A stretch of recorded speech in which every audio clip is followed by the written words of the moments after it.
Before we start, if you enjoy the story, please leave a like and check if you're subscribed. The cargo bay door of the transport sealed behind Dax Holloway with a hiss that sounded too much like finality. Station Meridian stretched before him through the viewport, a rotating wheel of metal and light hanging in the void between star systems, neutral ground where 100 species conducted their business without killing each other. Dax adjusted the ceremonial blade at his hip, the weight unfamiliar after 3 years behind a desk. Ambassador Vance had assured him this was routine: show up, perform the traditional exchange of strikes with some alien dignitary, sign the trade agreement, go home. A formality to prove Earth took Kaltari customs seriously. The ambassador was an idiot. Dax had done his homework during the week-long journey. The Kaltari didn't do ceremonial anything. Every movement, every gesture carried weight in their culture. Combat wasn't sport or politics. It was religion. And he was about to step into their church with barely enough training to hold a sword correctly. A Kaltari guard waited at the designated meeting point. 7 feet of corded green muscle poured into black armor. The guard's golden eyes tracked Dax's approach with predatory focus. "You are the human representative?" The translator implant behind Dax's ear rendered the clicking guttural language into flat English. He nodded. "Follow." They moved through increasingly exclusive sections of the station. The crowds thinned. The architecture became more deliberately beautiful. Sweeping curves of dark metal, bioluminescent panels casting everything in shades of amber and violet. Through observation windows, Dax caught glimpses of the arena itself, a massive amphitheater that could seat thousands. His pulse kicked up. This wasn't a private ceremony. How many people typically attend these exchanges, he asked. The guard's laugh sounded like rocks grinding together. "Today, representatives from 47 species. Your kind make excellent entertainment." They stopped at an antechamber.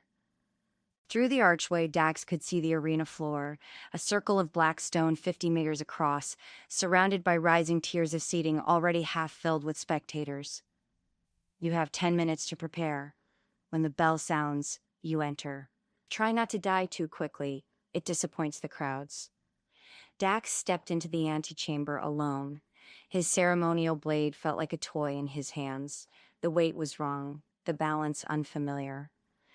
He trained with it for all of 6 weeks under an instructor who'd learned Keltari techniques from a database. The crowds roared suddenly, a sound that resonated through the station's superstructure. Dax moved to the archway and looked out. She entered from the opposite side. Even at this distance, she commanded attention like gravity commands orbits.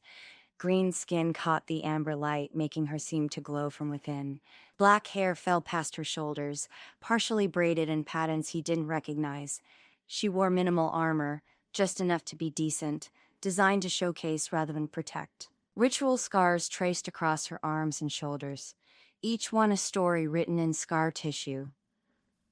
When she moved, the entire arena fell silent. It wasn't walking. Predators moved like that, loose-limbed and fluid. Every step a promise of violence held in check. She carried her blade casually, point down, as if the weight meant nothing. "Silana Vector," someone in the crowd shouted, and the name rippled through the amphitheater like a wave. Dax felt his stomach drop. He pulled back from the archway, pressed his shoulders against a wall, and tried to control his breathing. Of course they'd send a legend. Earth had requested a formal recognition of combat capabilities, and the Kael'tari had responded by sending their best. The bell sounded, a deep, resonant tone that vibrated through his chest. Dax drew his blade and stepped into the light. The crowd's reaction told him everything he needed to know about their expectations. A few laughs, scattered hisses that might have been their equivalent. He kept his eyes forward, focusing on Silena across the arena. She watched him approach with the kind of attention a biologist gives an interesting specimen. They met at the center circle. Up close, she was devastating. Golden eyes tracked his every micro-movement. A thin sheen of moisture covered her skin. The scars he'd noticed from a distance resolved into intricate patterns, deliberate markings that covered her collarbone and traced down her arms. When she breathed, he could see the slight rise and fall of her chest beneath the minimal armor. She smiled, showing slightly pointed teeth. "You are trembling," she said. Her voice bypassed the translator entirely. She spoke English with a slight accent that turned the words into music. "You'd be trembling too if you had any sense," Dax replied. Something flickered in her expression. Surprise? Amusement? It vanished too quickly to read. An official stepped forward and began reciting what sounded like formal rules. Dax caught maybe half of it through the translator. First blood, honor strikes, something about mercy being the victor's privilege. Celiana never looked away from him. The official retreated. Silence settled over the arena. She moved. Dax barely got his blade up in time. The impact sent shockwaves up his arms. She flowed around his guard, her weapon a blur of dark metal. He gave ground, blocking desperately, each strike precisely calculated to test a different aspect of his defense. He was going to lose. That much was obvious within the first 10 seconds, so he stopped trying to win. Dax let her drive him back toward the arena's edge, keeping his defense tight but watching her patterns. Kael'tari technique was beautiful, economical, each movement serving multiple purposes, but it was also formal, traditional. She expected him to respond within the same framework. When she lunged, he didn't parry. He threw himself sideways, hit the ground rolling, and came up behind her. The crowd gasped. Celiana spun, faster than should have been possible, but Dax was already moving again, not away, into her guard. He dropped low, hooked his leg behind hers, and twisted. She went down. Not far, and she turned the fall into a controlled descent, but for a heartbeat she was off balance. Dax's blade came up in a rising arc that had nothing to do with formal technique, and everything to do with street fighting. The tip caught her shoulder, cutting through the thin armor strap. Blood welled, dark purple against green skin. The arena fell absolutely silent. Celiana rose slowly, touching the wound with her free hand. She examined the blood on her fingers with an expression Dax couldn't read. 300 years, she said quietly. Then she sheathed her weapon in one smooth motion. "The strike is invalid," she announced. Human Dax Holloway employed techniques outside recognized martial forms. This duel cannot stand as official record. Outrage erupted from the crowd. Dax caught fragments through the translator. Challenges to her judgment. Accusations of cowardice. Demands for explanation. Celiana ignored them all. She stepped closer to Dax, inside the range where conversation stayed private beneath the crowd's noise. "You will meet me in your quarters. 1 hour. Come alone. Why? 1 hour. If you value your world, you will be there." She turned and walked from the arena, leaving Dax standing in the center circle with blood on his blade and absolutely no idea what had just happened. Dax spent 53 minutes pacing his quarters like a caged animal. The station had provided him with standard diplomatic accommodations: a sleeping platform, a small work area, a hygiene unit. Everything was scaled for human proportions, which somehow made it feel more alien. The walls were too smooth, the lighting too even, the air too clean. He'd stripped off the ceremonial gear and stood in just his undershirt and tactical pants, the blade resting on the work surface within easy reach. Sweat cooled on his skin. His shoulder ached where he'd hit the arena floor. The door chimed. Dax grabbed the blade and moved to the side of the entrance, out of direct line of sight. Old habits. "It's open," he called. The door slid aside and Celiana stepped through. She changed, the ceremonial armor replaced by something that resembled a training uniform, dark fabric that wrapped her frame and left her arms bare. The wound on her shoulder had been treated, sealed with some kind of translucent membrane that looked organic. She scanned the room in one sweep, located him immediately, and closed the door behind her. "Paranoid," she observed. "Alive?" Dax countered. Her lips curved slightly. She moved deeper into the room with that same predatory grace, examining his sparse belongings with apparent interest. When she picked up his service photo from the work surface, him and his unit, years ago, all of them grinning like idiots, Dax felt something tighten in his chest. "You were a soldier," she said. "Everyone's something they're not anymore." She set the photo down carefully and turned to face him fully. The training uniform did nothing to hide the lines of her body. If anything, the simplicity made her more dangerous. No ornamentation, no distraction, just lean muscle and coiled power. "Why are you here?" Dax asked. "By Kaltarai law, any warrior who marks me in single combat must be trained until a proper rematch can be held," she said. "You drew blood. Therefore, you are now my responsibility." That's insane. That's tradition. She circled him slowly, and Dax found himself tracking her movement without conscious thought. His body recognized threat even as his mind registered other things, the way her hair caught the light, the subtle shift of muscles beneath green skin, the faint scent of something floral mixed with ozone. "How many times has this happened before?" He asked. "Twice. Both warriors trained for months before our rematch. Both died honorably." Comforting. They were Kael'tari. They understood what was at stake. She stopped in front of him, close enough that he could see the flecks of darker gold in her eyes. "You don't. Then explain it to me." Silena held his stare for a long moment, something calculating behind those inhuman eyes. Then she moved to the sleeping platform and sat with fluid ease, legs crossed, hands resting loosely on her knees. The posture should have looked casual. On her, it looked like a coiled spring.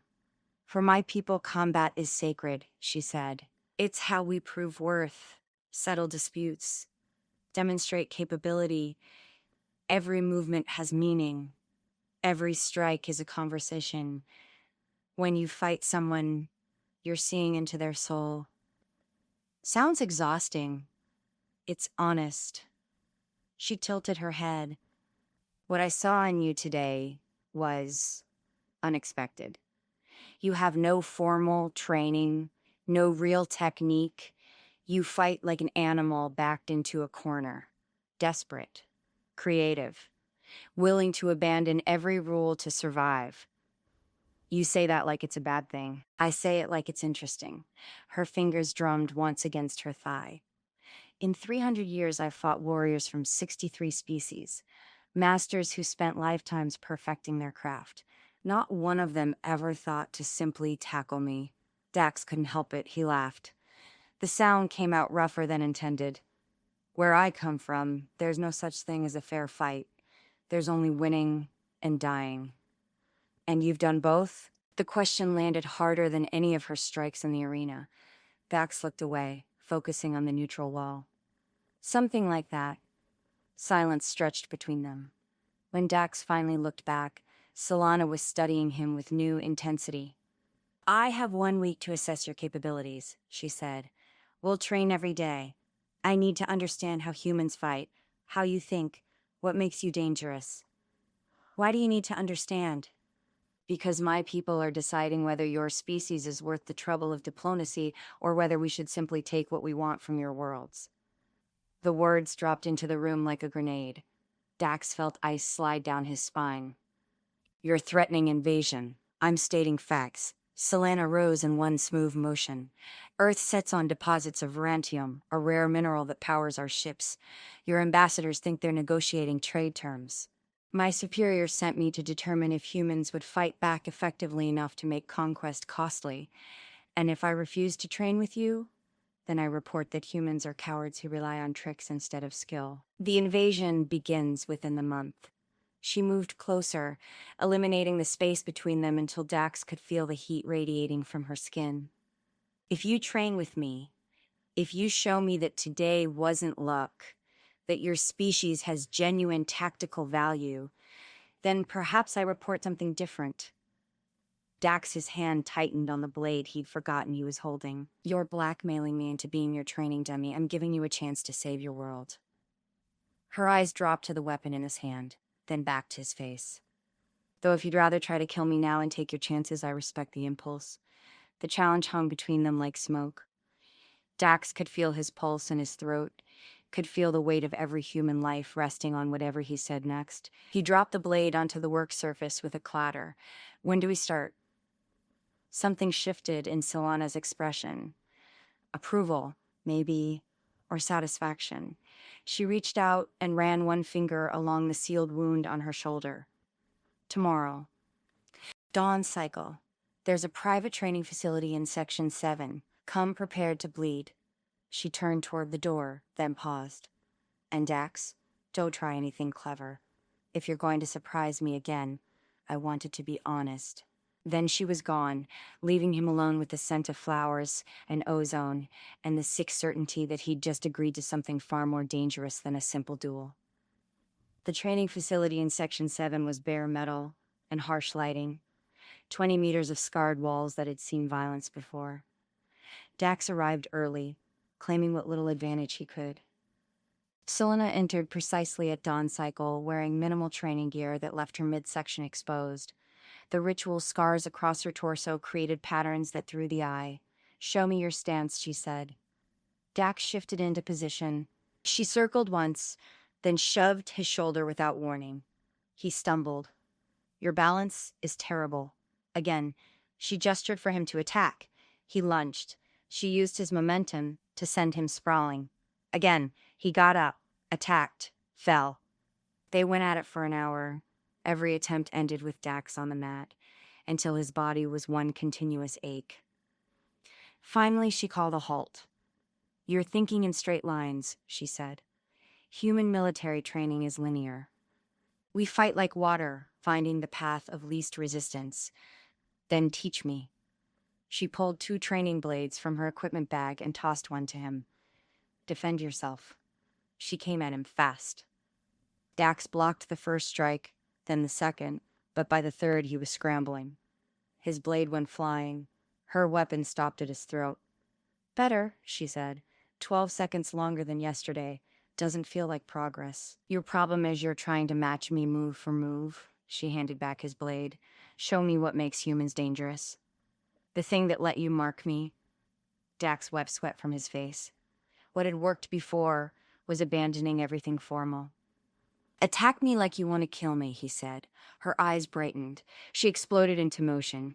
Dax gave ground immediately, letting her aggression push him toward the wall.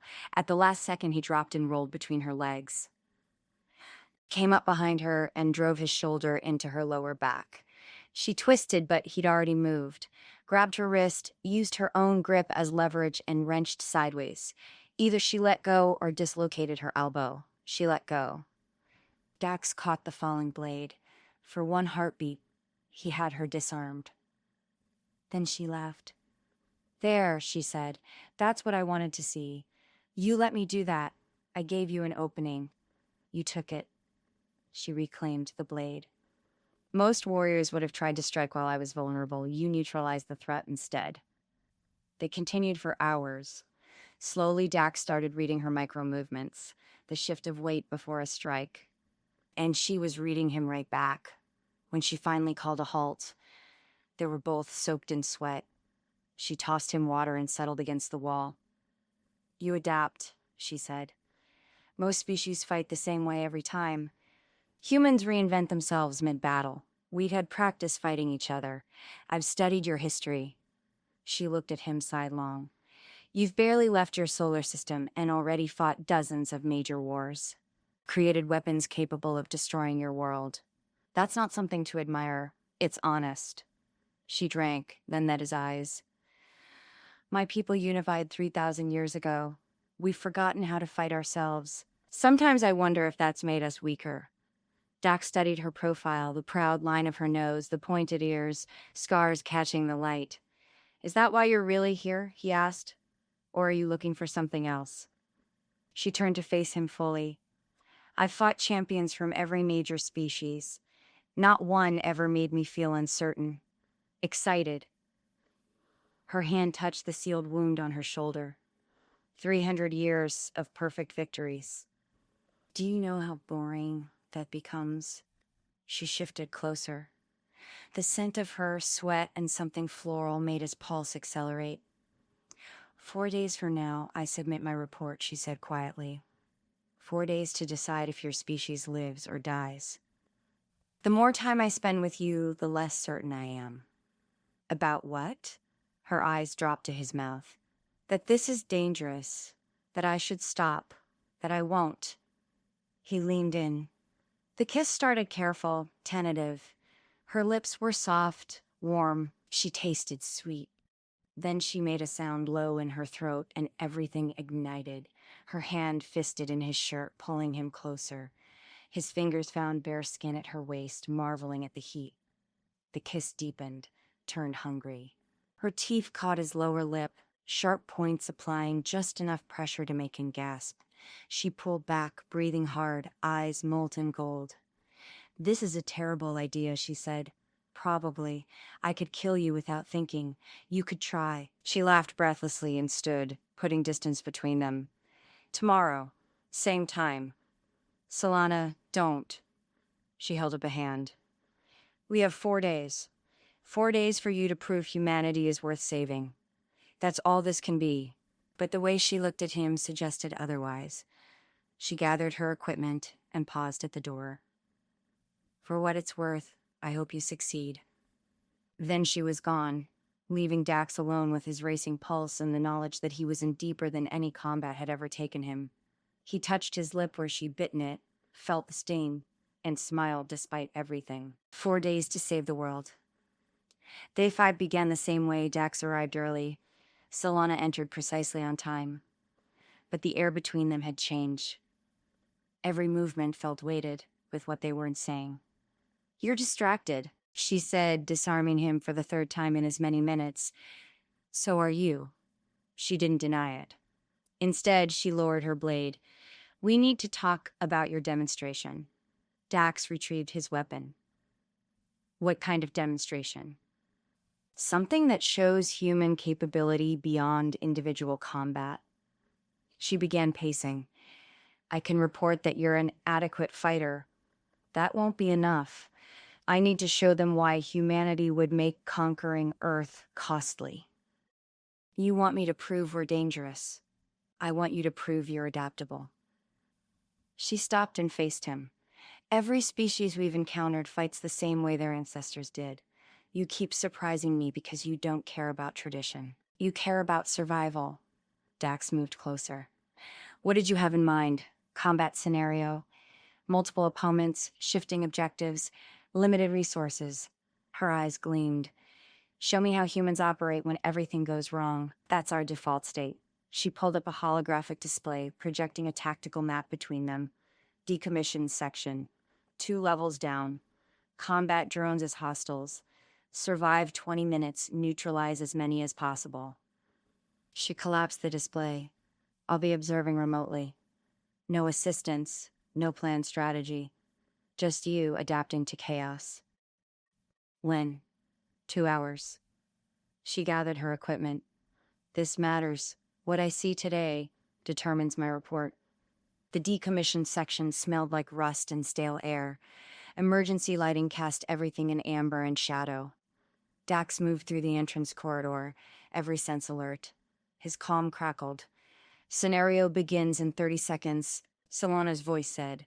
"Drones are set to stun, but getting hit counts as a kill. 20 minutes. The comm went silent. Dax checked his gear. 1 training blade, nothing else. The lights went red. Drones poured from access panels, sleek things the size of skulls that moved with insect-like agility. Their weapons hummed to life. Dax ran. He hit the first corridor at full speed, vaulted a railing, and dropped into a maintenance shaft. Above him, drone weapons discharged.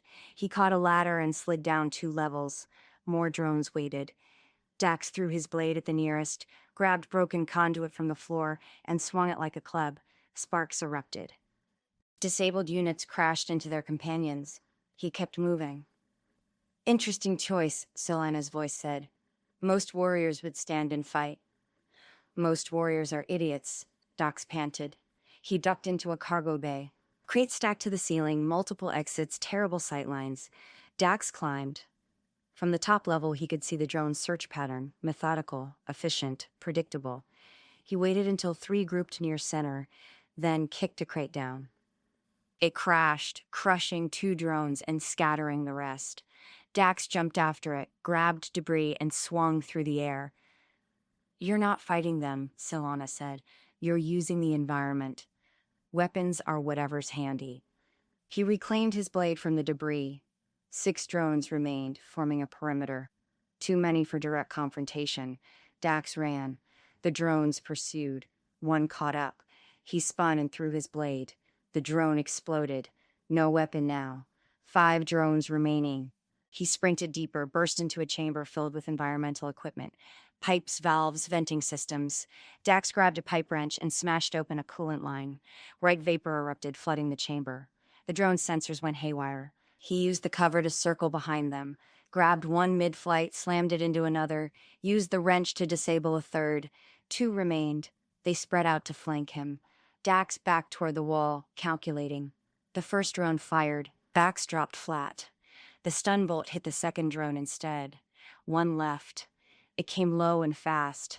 Dax stepped aside at the last second, let it crash into the wall, then tore out its power core. Silence. Time, Solana said, her voice rougher. All hostiles neutralized in 14 minutes. Meet me in the observation room. North corridor, 3rd door. Dax found her standing before monitors showing the scenario from multiple angles. She didn't turn when he entered. I've watched warriors from 63 species fight, she said quietly. Not one would have done what you just did. Run away and break things? Adapt? She turned to face him. You used 17 different improvised weapons in 14 minutes. Changed tactics 9 times. Never fought the same way twice. You didn't try to be a warrior. You tried to survive. And that made you deadlier than any technique. She crossed until she stood directly in front of him. This is what I'll show them, she said. This is why conquering Earth would cost more than any resource is worth. Is that enough? It has to be. Her hand came up, fingers tracing his jaw. Because I can't. She stopped, swallowed, started again. I submit my report tomorrow. After that, I'll never see you again. That's what has to happen, Dax said. I know. Doesn't mean I want it to. Something broke in her expression. She closed the distance and kissed him hard, desperate. Dax pulled her against him, one hand tangling in her hair. They broke apart, both breathing hard. One night, she whispered, before duty takes everything. Dax answered by kissing her again, deeper. Her hands found his shirt, pulled it over his head. His fingers worked at her armor until it fell away. Green skin and scars, and heat everywhere he touched. They barely made it to the floor. Hours later, Dax lay with Solana's head on his chest. His fingers traced idle pat on his chest, following ritual scars. Scars heal, following ritual scars. What happens after tomorrow? He asked quietly. Report to Commander Zephyra. And if they order you to Earth anyway? They won't, not after what I'm showing them. She tilted her head to look at him. But even if they did, I wouldn't lead it. I've compromised my objectivity. This disqualifies me from further assessment. You'll lose your position, probably. She smiled without humor. 300 years of perfect service ended because I couldn't resist one stubborn human. Regrets? Not yet. Ask me again tomorrow. Dawn cycle approached. Solana rose and began gathering her armor, each piece snapping into place with practiced efficiency. Dax watched her transform from the woman he'd held to the warrior the galaxy feared. At the door, she paused. The formal rematch is scheduled for tomorrow evening, after I submit my report. Her eyes met his. Win or lose, it ends there. I know. Good. She left, and Dax was alone with the ghost of her warmth and the knowledge that tomorrow would break something in both of them. The arena was packed, every seat filled, species Dax didn't recognize crowding the observation tiers. Word had spread about the human who'd marked Solana Vector. They'd come to watch him die properly this time. Dax stood in the antechamber, checking his blade. The weight felt familiar now. A week ago, he'd barely known how to hold it. The door opened. Ambassador Vance stepped through, looking agitated. What the hell did you do? He demanded. My job. Your job was to participate in a ceremonial exchange, not— Vance gestured toward the arena, whatever this has become. The Keltari High Command is threatening to withdraw from negotiations entirely. Then maybe you should have sent someone who understood what we were walking into, Dax said. The comm system crackled. A voice announced in Keltari, "Final challenge begins in 5 minutes." Vance left without another word. The bell sounded. Dax drew his blade and stepped into the light. The crowd's roar was deafening. He kept his eyes forward, moving to the center circle. Selena entered from the opposite side, and the noise doubled. She wore full ceremonial armor now, black metal etched with symbols that caught the light. Her hair was downed in intricate braids. When she moved, it was with the absolute confidence of someone who had never truly lost. They met at center. Up close, Dax could see the tension in her shoulders. "I submitted my report this morning," she said quietly. "And?" "You'll find out soon enough." She tilted her head slightly. "Are you ready to fight you properly?" "No, but I'm here anyway." Something flittered in her expression, approval, sadness, both. The official stepped forward, began the formal recitation. First blood, traditional roles, honor of the victor. The official retreated. Silence fell. She moved. When her blade came down, he was already pivoting, turning the parry into a counter that forced her back a step. Her eyes widened slightly.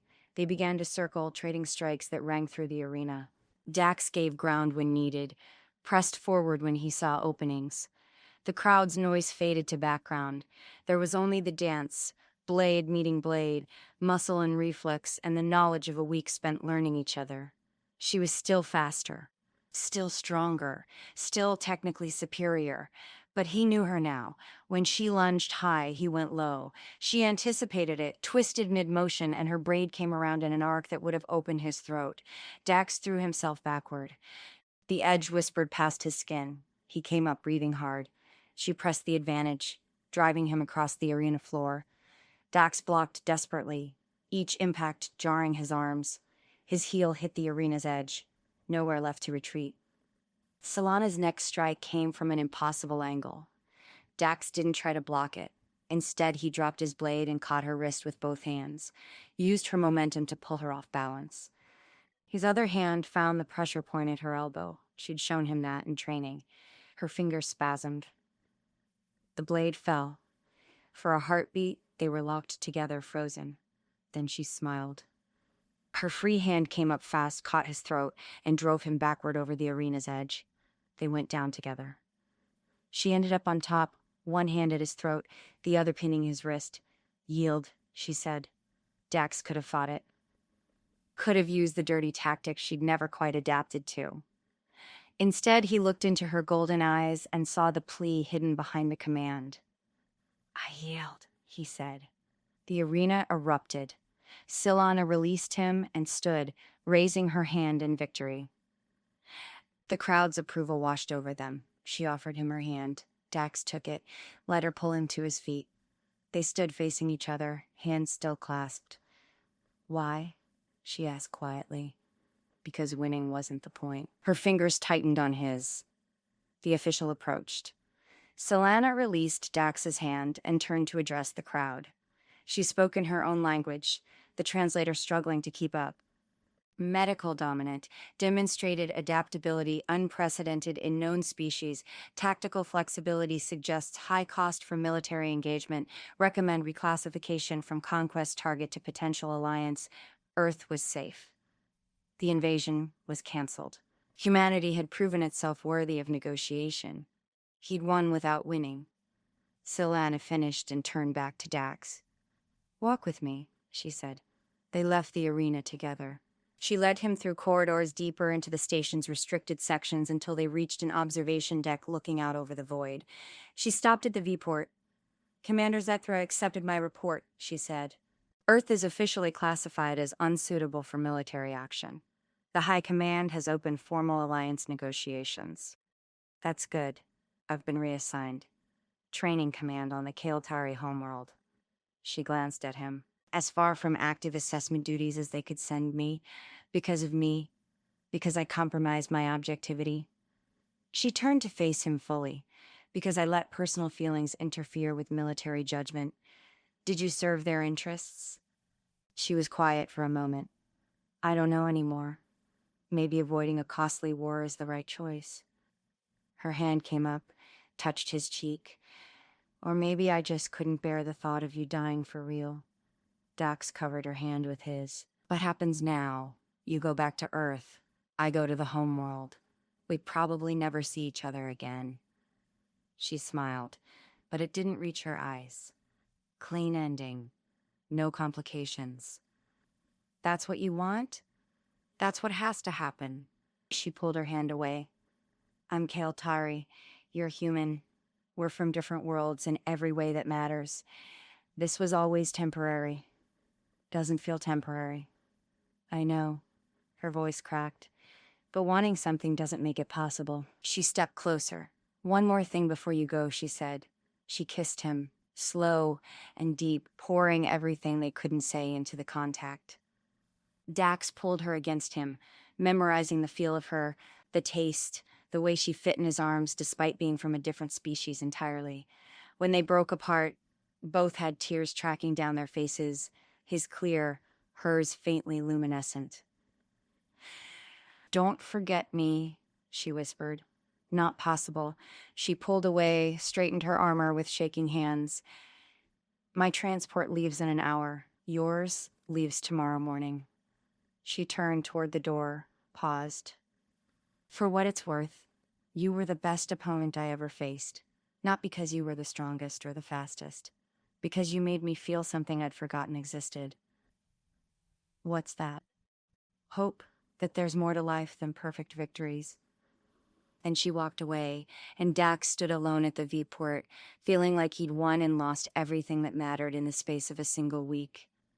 3 months later, Dax sat in his quarters on Earth, staring at official diplomatic correspondence that had arrived that morning. The Kael'thari Human Alliance had been formalized, trade agreements signed, cultural exchanges proposed.